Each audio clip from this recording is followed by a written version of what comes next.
The 8th ministerial meeting of China-Arab States Cooperation Forum opened today in Beijing as China steps up its involvement in the Mideast.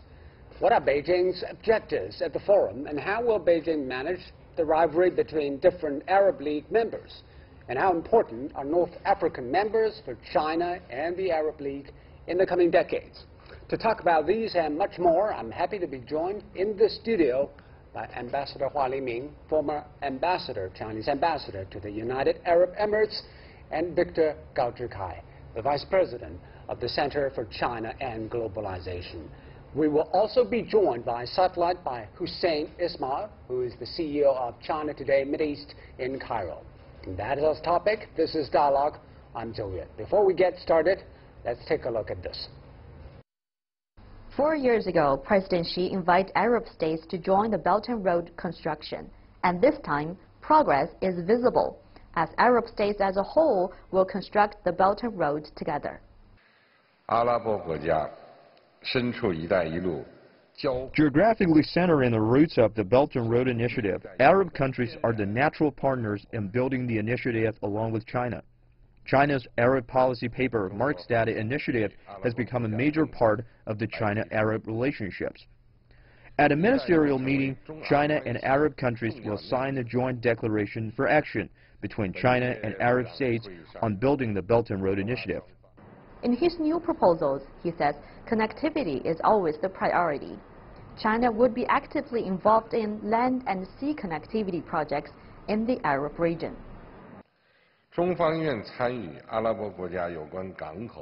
China welcomes opportunities to participate in the development of ports and the construction of railway networks in Arab states, as well as supports the efforts of Arab states in building a logistic network connecting Central Asia with East Africa and the Indian Ocean with the Mediterranean. We need to work together to build a maritime cooperation center to boost the ocean industry and enhance our ability to provide ocean-related public services. While consolidating traditional oil and gas industries, China and the Arab world will focus more on developing clean energy, including nuclear power. This is to make their energy cooperation more sustainable. China will also set up a bank union between China and Arab countries to support construction of joint industrial parks. President Xi also announced loans to Arab countries for reconstruction and industrial projects. So today's topic is China-Arab relations. Has China's objectives towards the Arab states changed and evolved over the past decade? What is the goal of China building up relations with Arab nations? You see, China and Arab relationship is an ancient relationship. It can be traced back to thousands of years. That's where the Silk Road began. The enormous exchange, cultural and trade exchanges between the two nations, and both Chinese and Arabic civilizations were the most important civilizations in the history. But of course, the China and Arab relations has the strong relations established in 1955 when Bandung Conference held in Indonesia, and late Premier Zhou Enlai met late President of Egypt, Abdul Jamal Nasser. So Egypt was the first Arab country to recognize the People's Republic of China, and a group of Arab countries were among the first countries in the world recognize China, and the One China policy was supported by the most of the Arab countries. Of course, China has been a very firm supporter of the rights of the Arab countries for their occupied land, their lost land. So after 1980s, the relationship has been expanded to economic and trade areas. And in 2004, both sides felt the necessity to update and re-coordinate the relationship. So that's why the forum was organized by the two sides. Now, this forum is organized and planning the economic, political, and trade many kinds of the relationship between two sides. But a lot of things happened over the past 14 years. International geopolitics has been evolving. There was the Arab Spring. Of course, there are domestic problems in different Arab countries. Does this give China more reasons to strengthen its cooperation with Arab nations, or it will be more challenging in the future? Absolutely. I think there are more reasons and more incentives for China to fully engage with all the Arab countries. We know for sure that between and among certain Arab countries there are conflicts.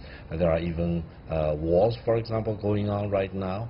And there are frictions among some of the Arab countries. However, from the Chinese perspective, we want to engage with all the Arab countries. We want to transcend their conflicts and their confrontations. And in most cases, we want to urge all the Arab countries to demonstrate goodwill to each other and to use wisdom and courage to overcome their problems and conflicts of interest, for example. And therefore, I think from the Arab perspective, China is really a good friend who is a good friend with all the Arab countries without exception. And also China supports the Palestinians' just cause fully, and has always been a great champion for the Arab rights as well as the Palestinians' rights, not only between China and Palestine, for example, but also, most importantly, on all the important international occasions. So, I think China has demonstrated its consistency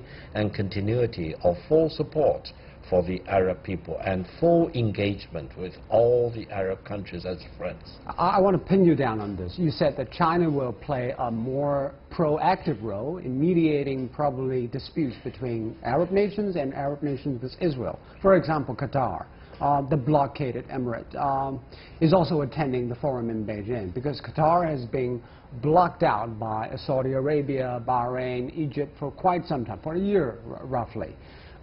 Do you think China can play some kind of a mediating role in helping gap the differences between Qatar and the neighboring Arab nations?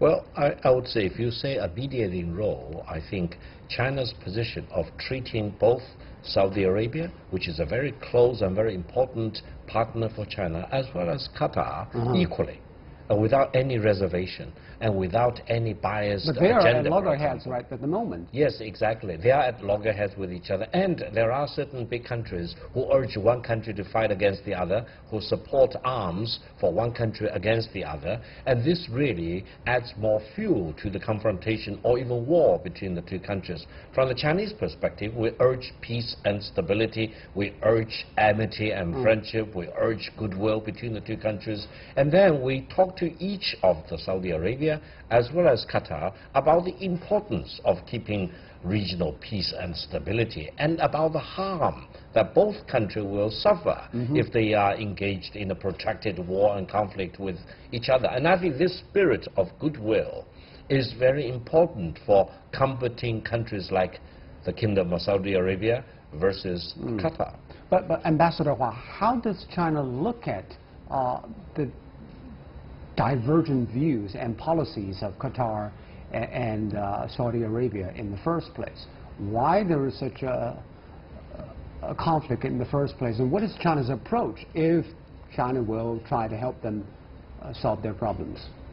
Unfortunately, Arab countries have never been united since the establishment. So many conflicts between themselves.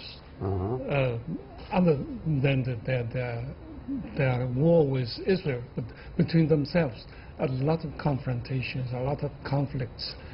But China's advantage, I would say the diplomatic advantage, is that China has never been sided with any confronting parts. So China is neutral in all those? Even the non-Arab countries. For instance, the relation between Iran and Saudi Arabia has been very hostile with each other.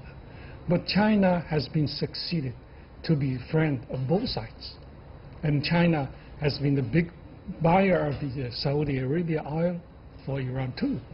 So China doesn't take side between the, and the contrary, China has tried to mediate between the confronting parties. Can you be more specific? Because there are critics in the West saying that you are making business with both rivals and you are making money out of them, but you don't contribute to their peacemaking. I think China is trying to convincing the Arab countries to be united with each other and to have talks with each other instead of confrontations. So one of the prominent example is that President Xi Jinping's visit to Middle East. He visited both Saudi Arabia and Iran, especially at the moment that Iran cut relations, break out the relations with Saudi Arabia. But President Xi Jinping visited both sides, and he's warmly welcomed by both nations. Okay, let's get some perspective from Mr. Hussein Ismail. So what do you make of China's role in the Middle East politically and economically? Some say China has been playing a role of facilitator and mediator, but only economically. What is your take? China used to play an economic role in Middle East, but in recent years, I think China is trying to play a more active role. I mean that China has turned from playing the second game to take part in the first game in the politics of Middle East. But still, China's relations with Arab countries, especially in the economic field, is the priority for China and also for the Arab countries. In Middle East, like in Syria, like in Yemen, and in Libya, and in the Palestinian issue, I think that China is going forward to this direction to take part in the politics of Middle East, and the gradual withdrawal of the United States from the region will give China, as has given to Russia, a more role in Middle East. Mr. Ismail, of course, what do the Arab nations expect China to do in terms of bridging the differences? For example, Qatar is also invited to Beijing, but Qatar is obviously having serious problems with other Gulf Arab League nations. Do you think China can help them to ameliorate their relations in any form? I think China has a good position more than others in this issue, because China has close relations with all parts in the region. For example, you was talking about the issue between Qatar and the 4 Arab countries, Egypt, Saudi Arabia, Bahrain, and United Arab Emirates. I think China can use its close relations with all these countries, but at the same time, this is not the favorable field for China. I mean, many countries tried to play this role, and they have failed because maybe the Arab countries want to solve this problem inside what's so-called the Arab house. So China has a better places to play roles, especially in the economic field, especially in culture field, in education. China can help Arab countries to push forward the development, economic development, educational development, cultural development. So that is what Arab expect China to do at the moment. And let's talk about the favorable part you mentioned, the Belt and Road Initiative. That's the modern incarnation of the Asian Silk Road. And probably this year at Beijing, they will come up with a 3-year action plan that will be in relation with the Belt and Road Initiative China proposed. How do you think that will deliver for Arab nations? This is a good opportunity for the Chinese side, for the Arab sides, to take more steps forward. And I think most of the Arab countries are ready to cooperate with China in different fields, like Belt and Road, like the international arena. So this is a good opportunity for the two sides to move forward the relations further, especially that the last 4 years has already witnessed significant progress in the relations between China and Arab countries. You're watching Dialogue on CGTN. Don't go away, we'll be right back.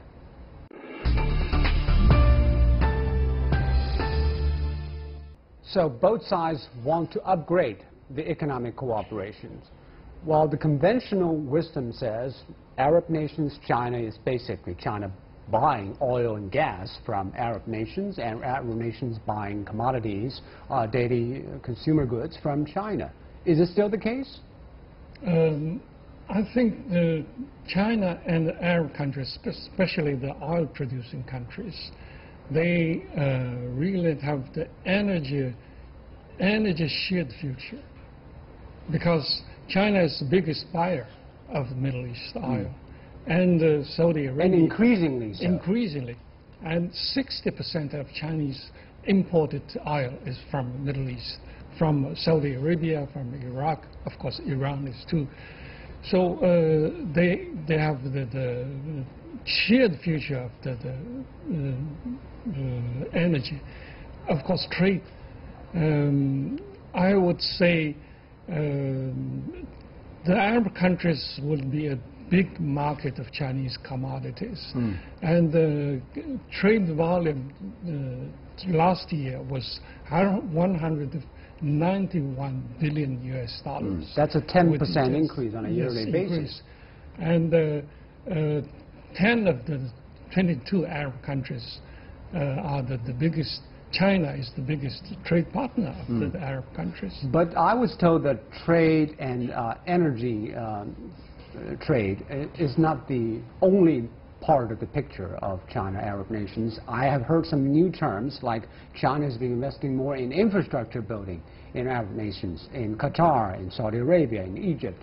And also China has been reaching out to some new areas, like new energy, aerospace.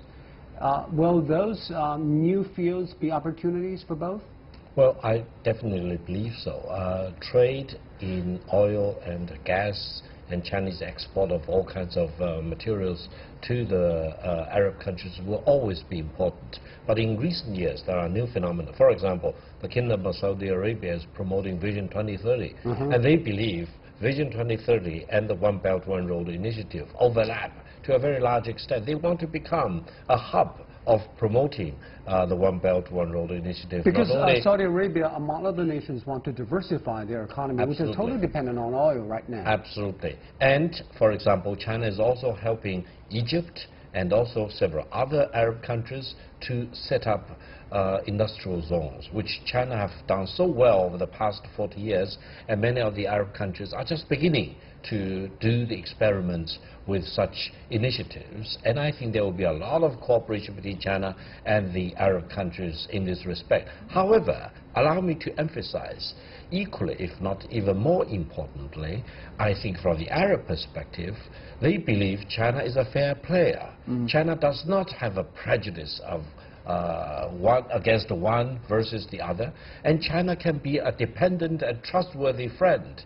Whenever they have difficulty, they come to Beijing, they talk to the Chinese leaders, and I think it will help them to bring clarity of views to the very confusing situation. I want to ask you this question, because both the United States and China are enjoying good relations with those Arab nations, of course, mainly Saudi Arabia. Do you think the Saudi Arabians, when they are weighing the options, they will tilt it towards one or the other in terms of both geopolitical trust and economic incentives? I believe from the Kingdom of Saudi Arabia's perspective, both China and the United States are very important, but in different ways. China is actually declining in its relative importance in the Middle East, including... You mean the U.S.? Yes. The United States' influence and importance is declining. versus the Arab countries, including the Kingdom of Saudi Arabia, whereas China is on the rise. Secondly, I think there is also tendency that the United States will withdraw more and more from the Middle East, including from the Kingdom of Saudi Arabia. And they want to look east. They want to see how China can play a bigger political role, especially against the background of U.S. gradual withdrawal from the Middle East. The United States is fast becoming independent in oil and gas, and they have much less demand for the oil and gas produced in countries including the Kingdom of Saudi Arabia, and that's a real concern for many Arab countries right now. So, Ambassador Hua, Saudi Arabia has a new crown prince, MBS, Mohammed bin Salman. He's basically in charge of Aramco, that's Saudi Arabia's wealth fund, sovereignty fund. And China wants to convince Aramco that it can sell stakes to China, and Saudi Arabia can sell oil to China by China paying its own currency. Will that be an option financially, and how will that change oil dollar consumption in the world? Since the United States became independent of Middle East oil, no more is buying the oil from the Middle East. In other currencies than the US dollars. Of course, the petrodollar is still there, but the US import of oil and gas from the Middle East has decreased because they have been independent from the imported oil. So the market has shifted from the United States, from Europe to China. China has becoming the biggest buyer of the Saudi Arabia and the Middle East oil. And country like Saudi Arabia, they depended to Chinese market very much. So they will swap to RMB for oil trade in the future, you think? It will take a long time from petrodollar to renminbi, petrol. So I think there's still a long way to go, but it will change because China will be the biggest market of oil and energy. This is the problem. The other problem is that Middle East, Arab countries has everything because of their petrol, because of their oil. They have money, but they have nothing because they are very poor in industrialization. Middle East and as a whole and Arab countries, they need industrialization.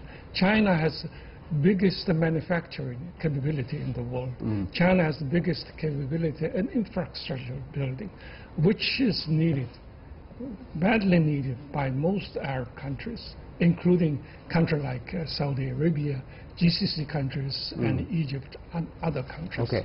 Let's also talk about North Africa, because this time around there will be also representatives from that part of the world coming to the China Arab States Cooperation Forum. They include some very troubled countries like Libya, Sudan, or even Algeria.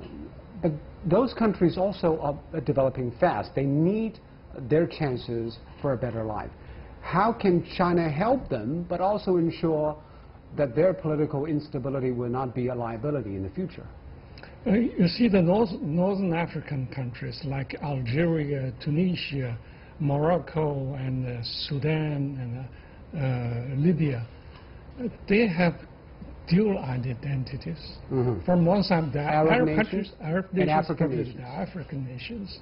So they have different identities, and there are different cooperations in the different mechanisms.